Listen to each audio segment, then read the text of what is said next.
बिस्मिल्लाहिर्रहमानिर्रहीम। अस्सलाम वालेकुम, आदाब। मेरे साथ इस वक्त all the way Jammu Kashmir से हमारी कश्मीर टाइम्स की एडिटर अनुराधा वसीम जी एक दफ़ा फिर मौजूद हैं। मैं उनको वेलकम करता हूँ। कैसी हैं आप मैडम? जी आदाब शिराज साहब, आप कैसे हैं? मैं मैं बिल्कुल बिल्कुल ठीक। ये फरमाइएगा कि आपने जो पहले इंटरव्यू दिया था, आपने जो किताब लिखी dismantled state Jammu and Kashmir के हवाले जी से, आर्टिकल 370 के अब्रोगेट किए जाने के बाद, उसको रिवोक किए जाने के बाद इंडियन कॉन्स्टिट्यूशन में, और हिंदुस्तान ने कश्मीर को अपनी एक यूनियन टेरिटरी के तौर पर डिक्लेयर कर दिया था। उसके बाद बहुत सारे लोगों ने पूछा कि ये किताब मिलेगी कहाँ, हमें कहाँ से मिलती है। तो पहले तो इस हवाले से बता दें, फिर आपके अखबार के हवाले से भी बात करेंगे। लेकिन मेन जो हमारा मुद्दा है, या मेन जो मकसद है आज इंटरव्यू करने का, वो ये है कि आर्टिकल 370 के खत्म होने के बाद पहली बार जम्मू कश्मीर, जो इंडियन ऑक्युपाइड हम कहते हैं, पाकिस्तान आजाद कश्मीर वाले, और यूके में लोग कहते हैं, या मगरब में लोग कहते हैं इंडियन एडमिनिस्ट्रेटेड कश्मीर, जी उसके अंदर इलेक्शन हो रहे हैं, और 10 साल के बाद इलेक्शन हो रहे हैं। इस पर मेन हमारा फोकस रहेगा। वहाँ की असम्बली के कितने अरकान हैं, कॉन्स्टिट्यूशन में अब क्या अमेंडमेंट हुई है, पहले की तरह के मामलात हैं, इनकी इसकी दाखिली खुद मुख्तारी कैसी होगी, क्या इसे एक स्टेट के तौर पर लिया जाएगा, दिल्ली कंट्रोल करेगा, या इसकी अपनी कोई जुदागाना हैसियत होगी, असम्बली फैसलों में कितनी आज़ाद होगी। लेकिन ये फरमाइएगा, सबसे पहले दो तीन सवाल, चूंकि लोग अक्सर पूछते हैं, ये किताब डिसमेंटल्ड कश्मीर आप जी कहाँ से लोग पढ़े और कहाँ से ले ये? देखिए, अमेज़न पे अवेलेबल है। अगर कहीं भी किसी भी मुल्क में मेरा ख्याल है तकरीबन कम से कम यूके में, यूएसए में तो अवेलेबल हैं, लेकिन कई और दीगर मुल्कों में भी आप इसे ऑर्डर कर सकते हैं अमेज़न पे। नहीं तो आप हार्पर कॉलिन्स जो पब्लिशर हैं इंडिया में, क्योंकि इंडिया में छपी है किताब, और अनफॉर्चुनेटली जो साउथ एशिया का अरेंजमेंट है कि इंडिया में जो ज़्यादातर किताबें छपती हैं वो बाकी साउथ एशिया में बिकती हैं, लेकिन पाकिस्तान में नहीं बिकती हैं। तो ये एक बहुत बड़ी बदकिस्मती है, लेकिन शायद आप उनको अगर लिखें तो वो किताब अरेंज कर सकते हो। वैसे होता ये है कि आजकल मुल्क दूसरे मुल्क में पब्लिश होने की पाबंदी लगाते हैं, अगर कापी अगर मिल जाए तो लोकल पब्लिशर जो है वो खुद ही उसकी कॉपी करके भेज देते हैं। तो ऐसा तो होता रहेगा। जी ऐसा तो होता जी रहेगा। जी, मतलब आप कि जितनी आप पाबंदियां लगाएंगे उतनी पायरेसी बढ़ेगी। हाँ, जितना जिस चीज को जितना दबाया जाता है, इतना ही वो उभरता है। अच्छा, दूसरी बात ये कि जो आर्टिकल 370 है, उसके खात्मे के बाद आपने उसमें पूरी तफसील लिखी है, और पहला प्रोग्राम भी पड़ा हुआ है, अगर कोई देखना चाहे तो वो देख सकता है। ये फरमाइएगा कि आर्टिकल 370 के खात्मे के बाद और इंडिया के 5 अगस्त 2019 के इकदाम के बाद कश्मीर की जो खबरें हैं वो तो बिल्कुल लिमिटेड हो गई है। तो अब आपकी जो ये कश्मीर टाइम्स अखबार है, ये भी होता तो ये है कि स्टेट के कहते हैं ना वो ऑर्डर पर ही खबरें चलती हैं, और खास करके कश्मीर सेंसिटिव एरिया है, इशू है दो मुल्कों के दरमियान, इंडिया पाकिस्तान के दरमियान। कश्मीरियों का अपना एक मुद्दा भी इसके अंदर है, उनका अपना भी एक मौकफ है। तो ये कश्मीर टाइम्स वैसे ही दिल्ली कंट्रोल्ड अखबार है, जो कि आप मेरे प्रोग्राम की वजह से लोग ये अखबार पढ़ना शुरू कर दें और पता ये चले कि ये तो सारा दिल्ली का भेजा हुआ चूरन है जो लोग देख रहे हैं, तो उससे और फेड अप हो जाए, और आपकी क्रेडिबिलिटी भी खराब हो, और मुझे भी लोग गाली दें कि ये तो तूने हमें किस अखबार पे लगा दिया। ये कितना इंडिपेंडेंट अखबार है? देखिए, आप मुझे यहाँ नहीं बुलाते अगर इंडिपेंडेंट अखबार नहीं होता। पहली चीज़ ये जी। कि अगर मैं इतनी बेबाकी से बोल सकती हूँ, अगर मैंने एक किताब भी लिखी है जो हिंदुस्तान की हुकूमत के फेवर में नहीं है, और वो इससे अनकंफर्टेबल है, मेरे लिखे गए और मेरे कई इंटरव्यूज़ से वो अनकंफर्टेबल हैं, तो यकीनी तौर पे जिस अखबार को मैं एडिट कर रही हूँ, जिसमें एक लीड रोल प्ले कर रही हूँ, तो यकीनन है वो इंडिपेंडेंट है फुली। और इस वजह से ही, क्योंकि ये अखबार बहुत पुराना है, 1954 से अखबार शुरू हुआ था, अंग्रेजी का एडिशन, और उसके बाद इसमें कई डोगरी के, हिंदी का एडिशन भी शामिल हुआ। एक श्रीनगर और जम्मू से इंग्लिश के एडिशंस छपा करते थे। लेकिन जो पिछले चैलेंजेस तो हमेशा से रहे, क्योंकि कश्मीर जैसे आप देखें, क्योंकि उसकी जो इम्पोर्टेंस है, और कश्मीर की सियासत को लेके जो नई दिल्ली का रवैया या इस्लामाबाद का रवैया दूसरी साइड पे रहता है, तो इंडिपेंडेंस जो अखबार की है वो बड़ी मुश्किल से मेंटेन करनी पड़ती है। तो वो चैलेंजेस हमेशा रहे। फिर उसके बाद मिलिटेंसी थी, उस दौर में मिलिटेंट्स की तरफ से भी थ्रेट हुआ करते थे, लेकिन हमने अपनी इंडिपेंडेंस को बरकरार फिर भी रखा हर सूरत में। लेकिन पिछले जो 5 सालों में जिस किस्म का तशद्दुद का माहौल जिसमें मीडिया ऑपरेट कर रहा है कश्मीर में, हमारी ये सारी एडिशंस जो हैं वो बंद हो गए 2022 तक आके। 2023 में हमने कश्मीर टाइम्स को, क्योंकि एक पुराना अखबार था, एक कमिटमेंट थी कि एक इंडिपेंडेंट जर्नलिज्म को जारी रखना चाहिए, और जहां पर एक कंप्लीट इरेजर हो चुका है कश्मीर का, बिल्कुल खात्मा मीडिया में, उसको वापस लाने की ज़रूरत है। हमने इसको एक वेबसाइट के तौर पे रिवाइव किया। ये जो भी देखना चाहे वो इसे देख सकता है www.kashmirtimes.com पे। और इस वक्त जो हमारा मैं कहूँगी कि कोई भी अखबार, अगर कोई भी जो सहाफ़त के दायरे में कोई वेब पोर्टल है या चैनल्स हैं, ये विदाउट रीडर या व्यूअर सपोर्ट उसके बिना नहीं चल सकते हैं। और शायद यही सही तरीका होगा कि ये आगे चलें, और इनकी जो सस्टेनेबिलिटी है वो उस पर डिपेंड करती है। तो मेरी दरख्वास्त आपके व्यूअर्स से भी रहेगी कि अगर आपका यकीन है इंडिपेंडेंट जर्नलिज्म में, आप आके हमारी वेबसाइट को देखिए और इसको ज़रूर सपोर्ट कीजिए। तो ये दिल्ली का या नरेंद्र मोदी का या इंडियन नेशनल जो पॉलिसी है उसका माउथ पीस नहीं है, आप ये गारंटी देती हैं? देखिए, हम तो दोनों तरफ से मारे जाते हैं। यहाँ से कोई बोलता है ये रॉ एजेंट है, वहां से कोई बोलता है आईएसआई एजेंट है। ये इसके बीच में कश्मीरी जो है ना, वो वैसे ही मारे जाते हैं। लेकिन मेरा ख्याल है जो सोचने समझने वाले लोग हैं वो खुद देखें और अपने आप फैसला करें कंटेंट को देखकर कि ये कितना इंडिपेंडेंट है। अनुराधा जी, 10 साल के बाद इलेक्शन हो रहे हैं। इलेक्शन से पहले ऐसी खबरें हैं कि इंसानी हकूक के हवाले से, अलादगी पसंदों के हवाले से, हुर्रियत कॉन्फ्रेंस के लोगों के हवाले से, कि वहां पर फिर कोई गड़बड़ शुरू हो गई है, इंसानी हकूक की पामालियां हो रही हैं बड़े पैमाने पर, ये रिपोर्टें सुजेस्ट करती हैं। आप क्या कहिएगा? देखिए, रिपोर्ट्स तो आ नहीं रही हैं कि ह्यूमन राइट्स वायलेशंस हो रहे हैं बहुत बड़े पैमाने पे।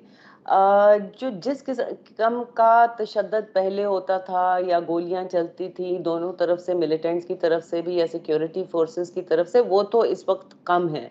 स्ट्रीट पे प्रोटेस्ट भी बहुत कम नजर आ रहे हैं। तो जो फिजिकल वायलेंस है या फिजिकल ह्यूमन राइट्स रिप्रेशन है, शायद उसमें इजाफा नहीं हुआ, वो उसमें कमतरी हुई है। लेकिन और तरह का ह्यूमन राइट्स वायलेशन, एक इतना स्टिफलिंग एटमॉस्फेयर है कि आपका एक सर्वेलेंस का माहौल आपने वहां बना दिया है। कोई अगर कुछ बोले तो उसको डराया जाता है, धमकाया जाता है। और सारा मिलिटेंट्स तो अब नहीं है कश्मीर में इतनी, लेकिन ज्यादा जो तशद्दुद है वो स्टेट की तरफ से है इस वक्त।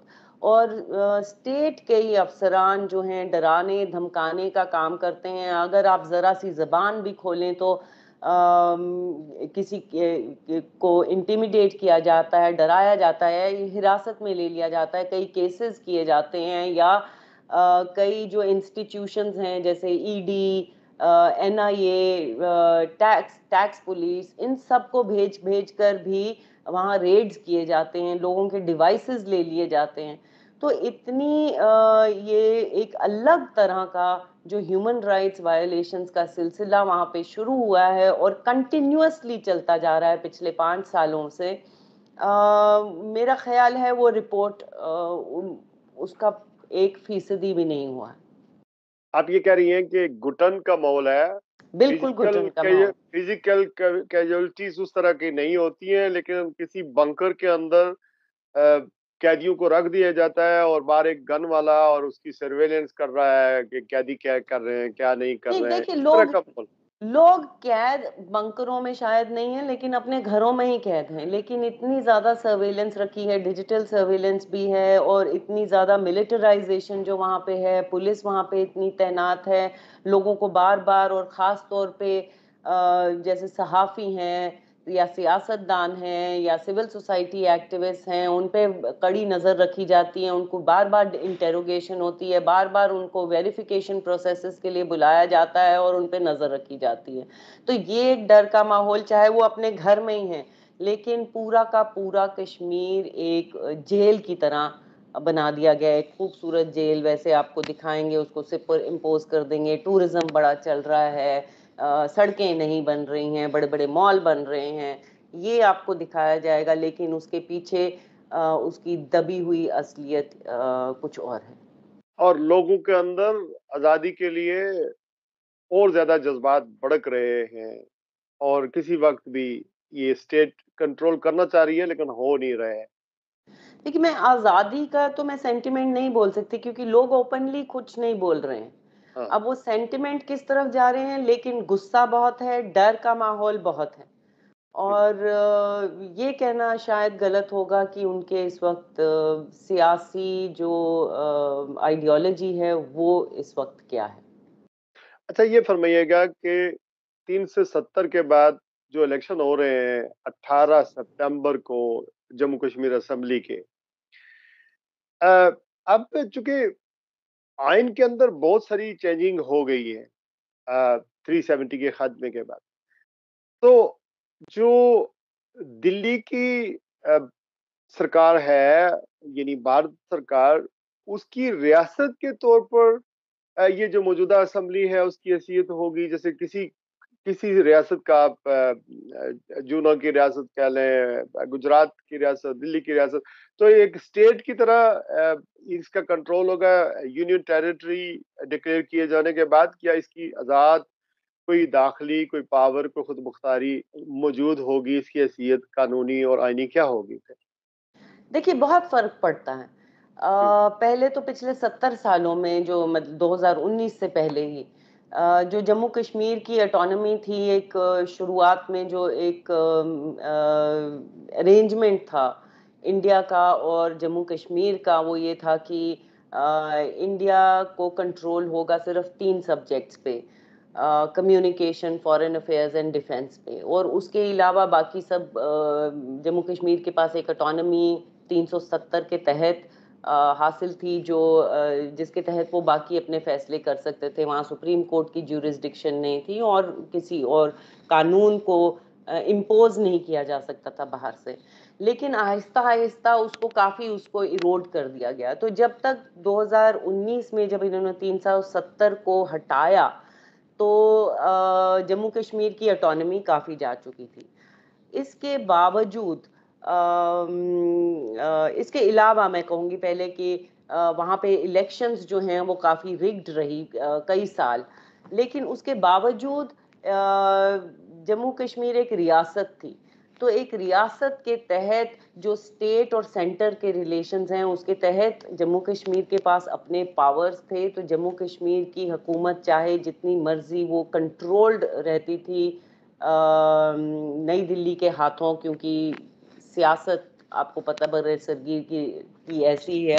लेकिन एक एक बफर होता था, और एक उनके पास एक अपनी खुद मुख्तारी थी, अपनी एक इंडिपेंडेंस थी कि वो कई चीज़ों पे फैसले ले सकते थे, लोगों के मसाइल को हल कर सकते थे। ये ये जो चीज़ें हैं, जब 370 को हटाया गया तो जम्मू कश्मीर को तकसीम किया गया 2 यूनियन टेरिटरीज में। एक लद्दाख की यूनियन टेरिटरी, जहाँ की आबादी कोई ज़्यादा नहीं है, 2.5 लाख से 3 लाख तक है, वो वहाँ पे इलेक्टेड असेंबली नहीं होगी। जम्मू कश्मीर में जो बाकी का हिस्सा है उसमें वहाँ पे एक इलेक्टेड असेंबली होगी। लेकिन यूनियन टेरिटरी जो है वो न्यू दिल्ली कंट्रोल्ड है। वहाँ पे न्यू दिल्ली अपॉइंटेड गवर्नर नहीं, लेफ्टिनेंट गवर्नर आता है, और लेफ्टिनेंट गवर्नर के इख्तियारात कहीं ज़्यादा होते हैं, और powers of the assembly are absolutely limited. Over and above this, जो पिछले कुछ महीने पहले फरमान आया नई दिल्ली से कि ये जो लेफ्टिनेंट गवर्नर को एक्स्ट्रा पावर्स दिए जाएंगे, ये इसका मतलब है कि जम्मू कश्मीर में जो भी असेंबली इलेक्ट होगी, और ये इलेक्शन से कुछ अरसा पहले ही इन्होंने ये फरमान लाया, और जिसके तहत जो भी डिसीजंस असेंबली लेगी या जम्मू कश्मीर की एग्जीक्यूटिव जो इलेक्टेड रिप्रेजेंटेटिव्स हैं वो लेंगे, चाहे वो ट्रांसफर्स के मसले हैं, सिक्योरिटी के मसले हैं, या और कोई मसला है, उसमें जब तक लेफ्टिनेंट गवर्नर की रजामंदी नहीं होगी वो जो फैसले हैं उनको जायज़ नहीं करार दिया जाएगा। तो जो पावर्स हैं उसके बहुत ज़्यादा लिमिटेड हैं। ठीक है। अच्छा, ये फरमाइएगा कि टोटल जो एमएलएज हैं, इनकी तादाद पहले से ज्यादा हो गई है कि वैसे ही है जितने पहले? देखिए, पहले जब पूरी जम्मू कश्मीर की रियासत थी तो 87 मेंबर्स थे। 25 मेंबर तो वो रिजर्व किए होते थे, वो सिंबॉलिकली जो Pakistan special special. Administrated Kashmir के। जी जी। लेकिन हाँ, वो वैसे ही के वैसे ही उन्होंने बरकरार रखे हैं, लेकिन 87 में से 4 सीटें निकल गई, वो जो लद्दाख की थी, तो 83 बची। देखिए, 83 के बाद इन्होंने जो डीलिमिटेशन की उसमें 7 सीटों का इजाफा किया, और ये सीटों का फैसला पहले ही जे.एंड.के रीऑर्गेनाइजेशन एक्ट में 2019 में हो गया था, डीलिमिटेशन कमीशन के बनने से पहले, कि 7 सीटें और बढ़ाई जाएंगी, टोटल 90 एमएलए होंगे। और पिछले साल एक फैसला और किया गया कि 5 जो हैं नॉमिनेटेड मेंबर्स होंगे, जो लेफ्टिनेंट गवर्नर अपॉइंट करेगा, जिसमें 2 कश्मीरी पंडित होंगे, 2 खवातीन होंगी, और एक जो पाकिस्तान एडमिनिस्ट्रेटेड कश्मीर से जो डिस्प्लेस्ड पर्सन्स थे 1947 के और 65-71 के, एक नुमाइंदा उनका होगा। तो ये 5 पहले 2 नॉमिनेटेड मेंबर्स हुआ करते थे, 2 खवातीन, लेकिन उनके पास वोटिंग राइट्स नहीं थे। अब जो 5 नॉमिनेटेड मेंबर्स हैं उनके पास वोटिंग राइट्स होंगे। तो इसका मतलब 90 अगर एमएलएज हैं तो आपको मेजॉरिटी के लिए 47 चाहिए। ये किसी और पार्टी को 47 चाहिए हुकूमत बनाने के लिए, लेकिन अगर बीजेपी को हुकूमत बनानी है तो वो 5 नॉमिनेट मेंबर्स करके उनको वोटिंग राइट्स देके तो 95 की असेंबली हो जाती है, जिसके लिए बीजेपी को सिर्फ 43 एमएलएज भी अगर उनके पास हों, तो 5 वो अपने स्पेशल ले सकते हैं। 5 वो अपने स्पेशल ले सकते हैं। हाँ, ठीक हो गया, मैं समझ गया, यानी कि वोटों के तनासब से। अच्छा, आपने चूंकि बीजेपी का जिक्र किया तो पहले ये बता दें कि पार्टी पोजीशन क्या है। यानी एक तरफ तो बीजेपी ही है और दूसरी तरफ भारतीय जनता पार्टी जो नरेंद्र मोदी की पार्टी है, दूसरी तरफ कांग्रेस है। अ, अब फिर उसके साथ उसके इत्तेहादी हैं। जिस तरह इंडिया के इलेक्शन में इत्तेहादियों ने कांग्रेस के साथ मिलकर इलेक्शन लड़ा था, वही सिचुएशन मकबूजा कश्मीर में भी है या डिफरेंट है? जी, बहुत फर्क है। पहले तो ये अलायंस का ही बात करें, जो कांग्रेस का, इंडियन नेशनल कांग्रेस का अलायंस जो बना है वो नेशनल कॉन्फ्रेंस के साथ बना है, जो शेख अब्दुल्ला की पार्टी हुआ करती थी। अच्छा, एंड ऑल इंडिया कांग्रेस का नेशनल कांग्रेस के साथ नेशनल कॉन्फ्रेंस उसका हिस्सा थी, आईएनसी का, और पीडीपी भी उसका हिस्सा है। तो इस गठबंधन जो अलायंस अभी बना है उसमें नेशनल कॉन्फ्रेंस उसका हिस्सा है, उसमें सीपीआईएम जो एक सीट पे लड़ रही है वो इसका हिस्सा है, एक जम्मू की एक पैंथर्स पार्टी है, वो भी इसका हिस्सा है, लेकिन पीपल्स डेमोक्रेटिक पार्टी जो इसका हिस्सा थी वो इससे बाहर है। इसके अलावा कुछ नेशनलिस्ट पार्टीज जो इंडिया अलायंस का हिस्सा थी पार्लियामेंट्री इलेक्शंस में, जैसे जो जिनका कश्मीर में कोई वजूद नहीं है, लेकिन कुछ सीटों पे वो भी अपने कैंडिडेट्स खड़े कर रहे हैं। जैसे राष्ट्रीय जनता दल है जो कि ज्यादातर बिहार में है, एनसीपी है जो ज्यादा महाराष्ट्र में है, या समाजवादी पार्टी है जो उत्तर प्रदेश में है। उनके भी कैंडिडेट्स इस चुनाव में हिस्सा लेंगे, और वो इंडिया अलायंस का हिस्सा नहीं है। कोई इतने सिग्निफिकेंट कैंडिडेट्स नहीं है, पर ये क्योंकि आपने अलायंस की बात की तो मैं उसके हवाले से कह रही थी। तो इंडिपेंडेंट भी बहुत सारे इलेक्शन लड़ रहे हैं। जी, इंडिपेंडेंट बहुत हैं। कोई 2 फेजेस में 170 से ज्यादा इंडिपेंडेंट्स इस वक्त फील्डेड हैं। इतनी ज्यादा एंथुजियाज्म हमने कभी नहीं इलेक्शन में देखी, हालांकि ये सबसे ज्यादा पावरलेस असेंबली होने वाली है। ऐसा, लेकिन जोश और खरोज आपने देखा कि ज्यादा हो चुका है। लेकिन चूंकि जो हुर्रियत कॉन्फ्रेंस या अलादगी पसंद जो हल्के थे, या आप यूं कह लें जो ऐसे लोग जो पाकिस्तान से अपना इलाक चाहते हैं, कश्मीर का, जम्मू कश्मीर का, वो हमेशा पार्टिसिपेशन नहीं किया करते थे। पहले पहले तो किया करते थे, लेकिन बाद में उन्होंने छोड़ दी थी, इलेक्शंस का बाइकाट किया करते थे। जैसे गिलानी साहब है मरहूम, सैयद अली गिलानी साहब, और बहुत सारे दूसरे लोग भी। तो अब इन लोगों की पार्टिसिपेशन है इस इलेक्शन में या नहीं है?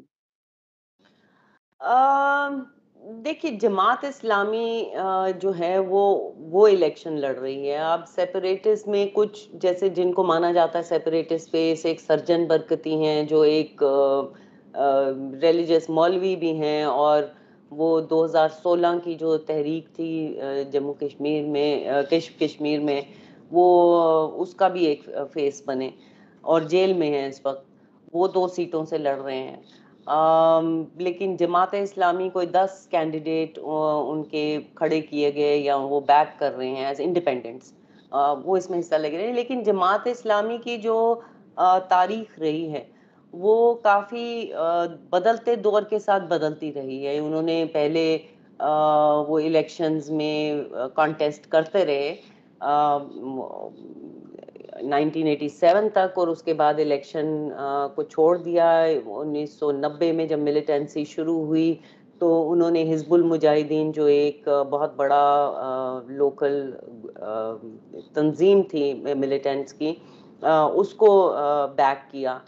फिर 1996 में आके फिर उन्होंने अपना डिस्टेंस उससे कर लिया, अलहदगी कर ली।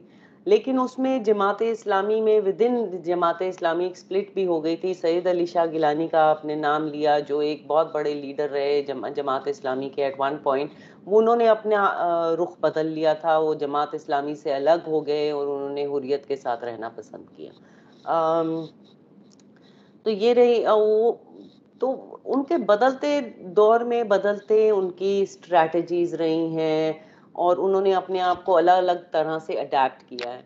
तो लेकिन आज के दौर में सवाल ये खड़े हो रहे हैं कि क्या ये सिर्फ अपने आप को एक नए फेस में आ रहे हैं, इलेक्टोरल जो फ्रे में आज खड़े हो रहे हैं, क्या क्या ये पार्ट ऑफ दैट हिस्ट्री है या इसके पीछे कोई मैनिपुलेशन है? तो ये सवाल खड़े हो रहे हैं, लोग सवाल ये पूछ रहे हैं, और कई खास तौर पे नेशनल कॉन्फ्रेंस, डेमोक्रेटिक पार्टी, उन्होंने ये सवाल उठाए हैं। अच्छा, ये बताएं, टोटल जो वोट का तनासब है इलेक्शन वाले दिन कितना रहेगा? क्या प्रोजेक्शन है? ये कहना मुश्किल है, लेकिन जो जिस हिसाब से हम देखते हैं, पार्लियामेंट्री इलेक्शंस जब हुई थी, लोकसभा की इलेक्शंस जब हुई, तो उसमें कश्मीर में काफी जोशो खरोश से वोटिंग हुई। उन एरियाज में भी वोटिंग हुई जहां कभी वोटिंग नहीं हुई थी। अब इस बार हम देखते हैं जमात इस्लामी भी उसमें हिस्सा ले रही है, तो शायद बॉयकॉट की कॉल तो कहीं नहीं है। और वॉलंटरी वोटिंग भी बहुत हो रही है। लोगों में इतना गुस्सा है, लोग जो डर के माहौल से जूझ रहे हैं, लोग और भी मसलों से जूझ रहे हैं, जिस तरह से अनएम्प्लॉयमेंट, लैक ऑफ डेवलपमेंट, और एक lack of political surveillance, space, और वो, हाँ, सर्वेलेंस और तो वो इन सब चीजों को लेके वो सोचते हैं कि ये हमारी जो आवाज है वो थ्रू द वोट हम उसको एक्सरसाइज कर सकते हैं। तो इस वक्त अंदाजा तो है कि जो पार्लियामेंट्री इलेक्शन में 50% तक भी वोटिंग हुई थी, कई एरियाज में 60% से भी ज्यादा हुई थी, तो असेंबली के जो इलेक्शंस हैं उसमें शायद वोटिंग परसेंटेज वहां से भी ज्यादा हो।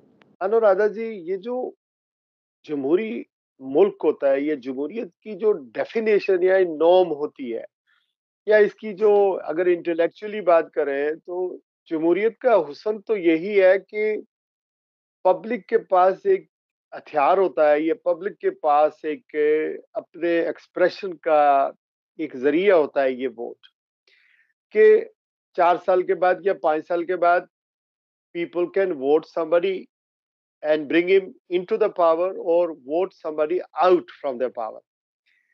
तो वोट ही है। लेकिन थर्ड वर्ल्ड कंट्रीज में या अंडर डेवलपिंग कंट्री, जिन्हें तरक्की पजीर ममालिक हम कहते हैं, वहां पर इलेक्शन रिग हो जाते हैं। अवाम की असम्बली कायम नहीं हो सकती, अवाम की पावर असम्बली के साथ नहीं होती, बल्कि जीतता कोई और है और जितवाया किसी और को जाया जाता है।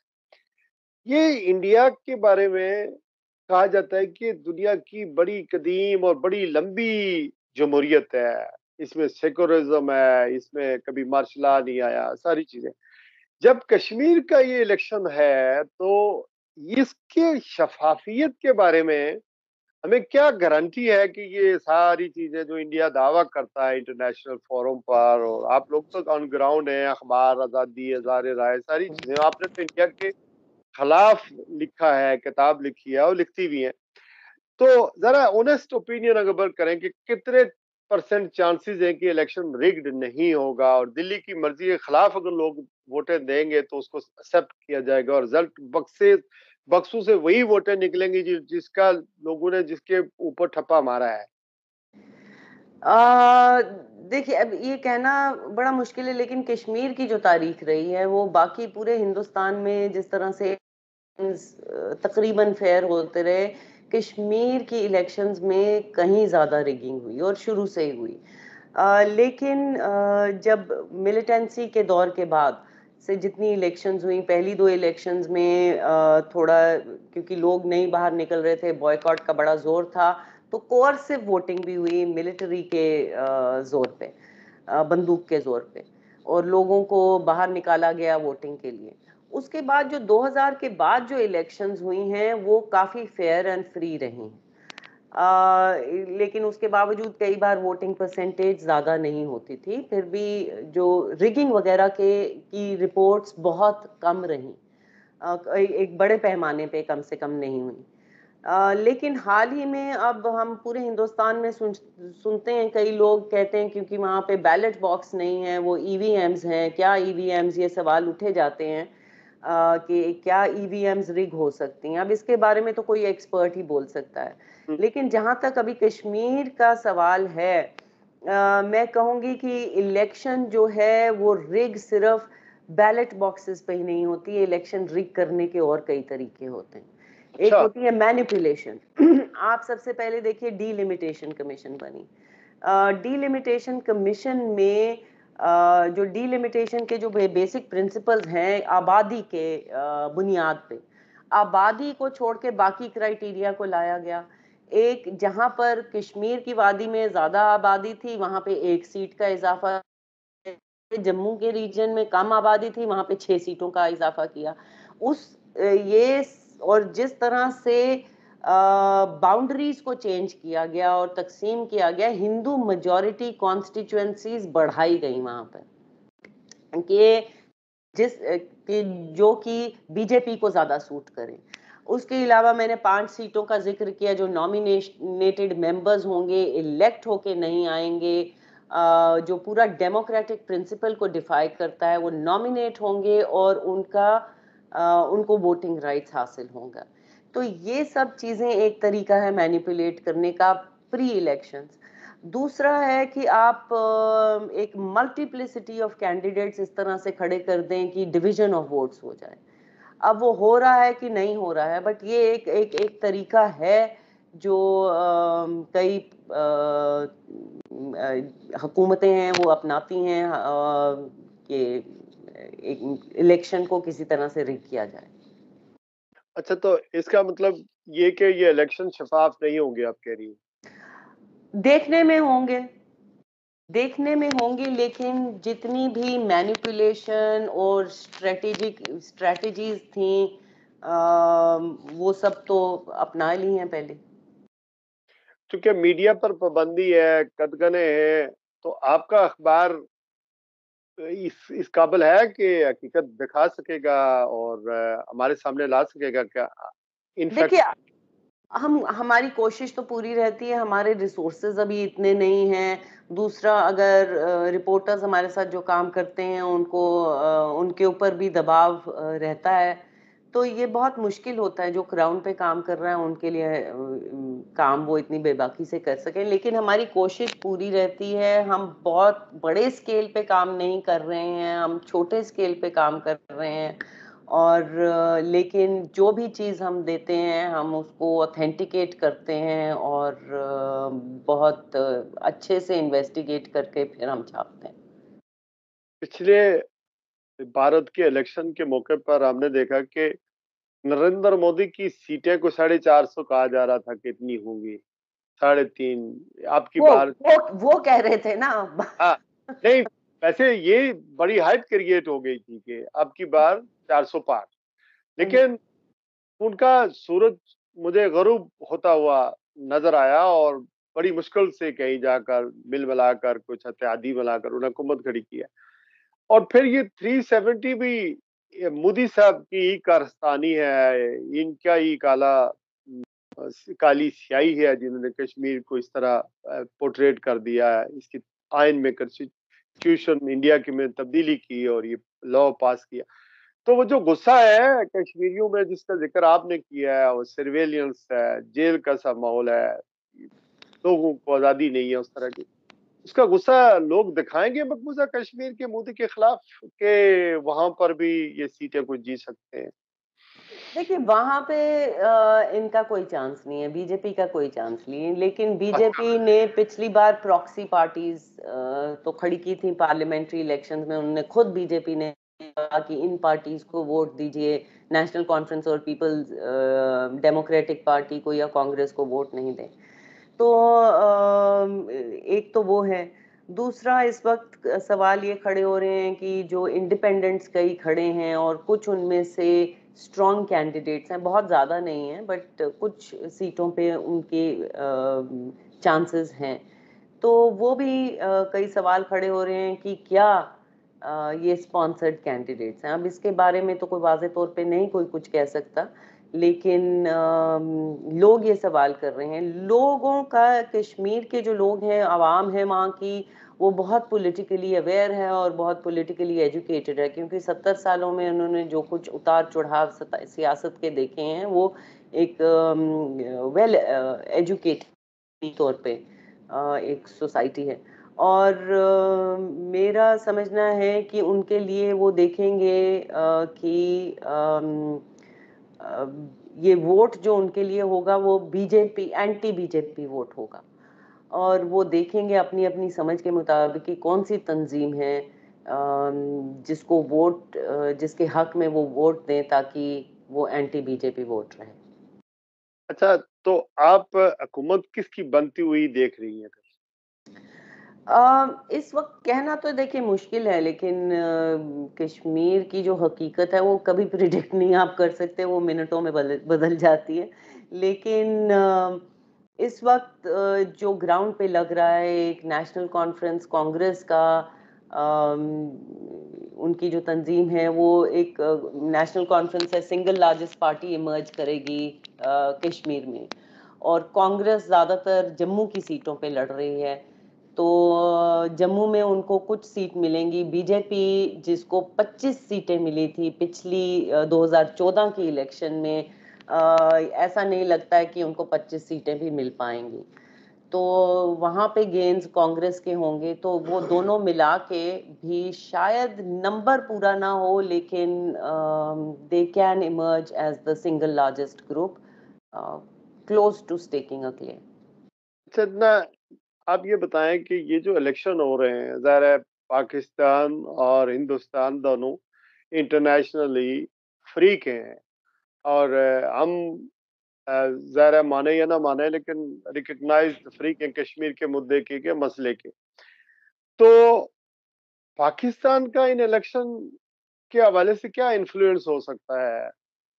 आउट ऑफ द बॉक्स मैंने ये सवाल आपसे पूछ रहा हूँ कि क्या, देखिए ये क्योंकि प्रो प्रो प्रो हमारी तरफ अगर आजाद कश्मीर की बात करें, to be honest, I am not biased, लोग हाँ, खुद तारीख के लोग हैं, इस नजरिए के साथ हैं, लेकिन कोई ये नहीं चाहता कि कश्मीर का, आजाद कश्मीर का या कश्मीर का अलग हिंदुस्तान के साथ हो। और हिंदुस्तान में बहुत सारे लोग हैं जो मकबूजा कश्मीर से जिनका ताल्लुक है, वो पाकिस्तान के साथ अलग चाहते हैं। तो इन्फ्लुएंस तो ऑब्वियसली बराह रास्त इन डायरेक्ट या इनडायरेक्ट है। तो क्या इन्फ्लुएंस हो सकता है? पाकिस्तान को इन्फ्लुएंस कर सकते हैं वहां पर इलेक्शन? देखिए ये तो कहना मुश्किल है, लेकिन पाकिस्तान की जो एजेंसियां हैं वो कश्मीर में मेरे ख्याल है एक्टिव रहती हैं, और या देखती भी रहती हैं, और कोशिश ये होती होगी इन्फ्लुएंस करने की। लेकिन ये तो शायद वहाँ पे कोई बता सके, वहाँ का कोई एक्सपर्ट हो वो बता सके कि इस वक्त के पाकिस्तान का किस तरफ उनका इंटरेस्ट है। मेरी समझ में इस वक्त इससे बाहर है। मेरा नहीं ख्याल है इस वक्त उनका कोई ऐसा खास इंटरेस्ट होएगा अदर दैन कि बीजेपी की हुकूमत यहाँ पर नहीं आए। तो ये तो ऐसे ही सवाल है कि ये तो ऐसे ही जवाब है जैसे रशिया अमेरिका के इलेक्शन में इन्फ्लुएंस नहीं करता। नहीं नहीं, जी जी। इन्फ्लुएंस कर सकता है कि नहीं कर सकता, मुझे नहीं, इस वक्त मुझे नहीं लगता पाकिस्तान इन्फ्लुएंस कर सकता है, लेकिन उनकी कोशिश जरूर रहती होगी। और इस वक्त उनका क्या इंटरेस्ट हो गया, मुझे ये नहीं लगता कि उनका किसी पर्टिकुलर ग्रुप में इंटरेस्ट होगा, लेकिन पाकिस्तान का शायद इंटरेस्ट ये होगा कि बीजेपी यहाँ पर नहीं आए हुकूमत में। बीजेपी की ना हुकूमत आई है पाकिस्तान की प्रायोरिटीज में हो सकता है। जरा सा अनुराधा जी, लास्ट वजीर आजम कौन बनेगा अगर जैसे कि आपने कहा कि नेशनल कॉन्फ्रेंस हो सकता है इलेक्शन जीत जाए अलायंस के साथ? चीफ मिनिस्टर है, वजीर तो खत्म हो गया है वो तो, चीफ जब जब ऑटोनॉमी यहाँ इरोड हुई तो उमर अब्दुल्ला। ये इस वक्त देखिए नेशनल कॉन्फ्रेंस तो उसी को ज्यादा प्रोजेक्ट कर रही है। और नंबर्स भी ऐसा लगता है कि नेशनल कॉन्फ्रेंस के ज्यादा आने वाले हैं, लेकिन अभी ये तो रेस बहुत आगे की है, और कितने बीजेपी के पास काफी मसल पावर है। ये काफी डिपेंड करेगा कितने एक हंग असेंबली मोस्ट लाइकली जो इलेक्ट होके आएगी, तो उसमें क्या जोड़ तोड़ होते हैं, क्या परमिटेशन कॉम्बिनेशन बनते हैं, क्या बन सकते हैं। उसमें बीजेपी के पास एक मसल पावर का एज तो है, वो पार्टी है, पावर में है, उनके रिसोर्सेज काफी ज्यादा हैं, उनके कई जो तरीके हैं, हथकंडे हैं, वो ऐसे हैं कि हमने पहले भी देखे हैं, जैसे डीडीसी इलेक्शन हुई थी तो उसमें भी उन्होंने जिन डिस्ट्रिक्ट डेवलपमेंट काउंसिल की एक इलेक्शन हुई थी, और डिस्ट्रिक्ट डेवलपमेंट काउंसिल्स को जो जहाँ पे मेजॉरिटी दूसरी पार्टीज की थी, उस वक्त गुप्कार अलायंस एक बना था, तो जहाँ पे उनकी भी मेजॉरिटी थी, किस तरह से वो डरा धमका के उन्होंने उन इलेक्टेड रिप्रेजेंटेटिव्स को अपनी तरफ कर लिया था। तो ये पोस्ट पोस्ट पोल सिनेरियो क्या बनता है उसके बारे में तो कहना बहुत मुश्किल है। ये बताएं, इंसानी हकूक की ज़ाहिर है जो सूरत है वो आपने पहले बता दी, जो लीडरान गिरफ्तार है जैसे यासीन मलिक है, आसिया अंद्राबी है, बहुत सारे लीडर जो हैं बड़े फ्रंट लाइन पे होते थे, ये लोग जेलों में, इनका क्या मुस्तकबिल है? नई असेंबली बन जाए तो कोई इनको कोई रिलीफ मिलेगा? ये जेलों से बाहर आएंगे, नहीं आएंगे? नहीं, मुझे नहीं लगता उसका क्या कोई फर्क पड़ेगा। देखिए ये तो इनको माना जाता है सेपरेटिस्ट लीडर्स, और इनमें से कई इनके खिलाफ केसेस भी हैं, क्योंकि आपने यासीन मलिक का जिक्र किया, तो वो तो पुराने केस भी उनके खिलाफ निकाल रहे हैं जब उन्होंने बंदूक पकड़ी थी, या आसिया अंद्राबी के खिलाफ केसेस हैं, मनी लॉन्ड्रिंग के केसेस हैं। लेकिन इसके अलावा मुझे जैसे सिविल सोसाइटी एक्टिविस्ट हैं, सहाफ़ी हैं, वो जेलों में हैं या उनके खिलाफ केसेस हैं, अगर रिलीज भी हो चुके हैं। कई वकील हैं जिनके खिलाफ केसेस हैं। कई लोग उनमें से ऐसे हैं जिनका कोई इस मूवमेंट से लेना देना भी नहीं रहा है डायरेक्टली। तो ऐसे लोगों की भी रिहाई या उनके लिए रिलीफ भी शायद एक एक असेंबली के से शायद ही हो आए। Thank you very much Anuradha बसीन साहिबा, आपने मेरे इस प्रोग्राम में शिरकत की। गाए बगाए आप से राब्ता रहेगा, और ये एक कोशिश है आज़ाद कश्मीर के लोगों की बात करें, डायस्पोरा की बात करें जो ओवरसीज में कश्मीरी बसते हैं, और आपको अप्रिशिएट भी हम करते हैं कि हमें वहाँ की खबरें, वहाँ के मामलात जो हैं उसका बिल्कुल फर्स्ट हैंड इंफॉर्मेशन नहीं मिलती। वही होती हैं जो मैनेज होती हैं, कंट्रोल्ड होती हैं। तो आपने जो इनसाइड हमें दी, मालूमात दी, ये भी अपनी कौम के लिए एक खिदमत है, और हमारी ये कोशिशें लोगों को अवेयरनेस देने के लिए है। और खुदा करे कि कभी वो वक्त आए कि आर पार की जो हमारी बिछड़ी हुई फैमिलियां हैं वो दोबारा मिल सकें, हम भी एक दूसरे के घरों में जा सकें, एक दूसरे की शादियां अटेंड कर सकें, अपना मुल्क हो, और फिर उसके बाद जो भी अरेंजमेंट हो, लेकिन ये जो घुटन का मोल आप बता रही हैं ये खत्म हो और हम जी आपस बिल्कुल। में मिल सकें। बल्कि लाइन ऑफ कंट्रोल की तो ये हालत है कि इधर वाले उधर वालों को देख सकते हैं लेकिन जा नहीं सकते। जाना जाना है तो दिल्ली से जाना है। मैं हैसियत ब्रिटिश कश्मीरी, मैं अपने कश्मीर में नहीं, मकबूजा कश्मीर में नहीं जा सकता क्योंकि मुझे वीज़ा ही नहीं मिलेगा। यहाँ लॉर्ड हैं, एमपी हैं, कश्मीरी ओरिजिन है, लेकिन वो मकबूजा कश्मीर में, इंडियन साइड वाली कश्मीर में नहीं जा सकते, विजिट नहीं कर सकते, वीज़ा ही नहीं मिलता। तो अल्लाह करे कि हमारे सियासतदानों को भी कोई ऐसा माहौल बने कि ये कश्मीर का मसला जी हल बिल्कुल। हो, और फिर ये आज़ादियाँ हों, और एक दूसरे के हाल अहवाल भी हम पूछें, और एक दूसरे के वहाँ जाएँ भी, और इसी से हम तरक्की करें। हमारे यहाँ भी आज़ादी हो, हमारे यहाँ भी अवामी शक की निगाह से ना देखा जाए। आपने कहा था ना पहले कि हमें पहले ही हिंदुस्तान ये समझता है हमें, और पाकिस्तान ये समझता है, ये मोल भी खत्म हो, और ये दोनों मुल्क भी आपस में क्लोज हों, बिजनेसेस करें और आगे बढ़ें। कब तक आखिर हम इस मोल के अंदर रहेंगे? अपना बहुत जी सारा बिल्कुल। ख्याल। बिल्कुल, सबकी बेहतरी उसी में है, चाहे हिंदुस्तान की अवाम हो, पाकिस्तान की, या दोनों तरफ की कश्मीर की। एक ब्रेक के बाद फिर मिलते हैं अगले प्रोग्राम के साथ। बहुत शुक्रिया। अल्लाह हाफ़िज़। शुक्रिया जी, खुदा हाफिज।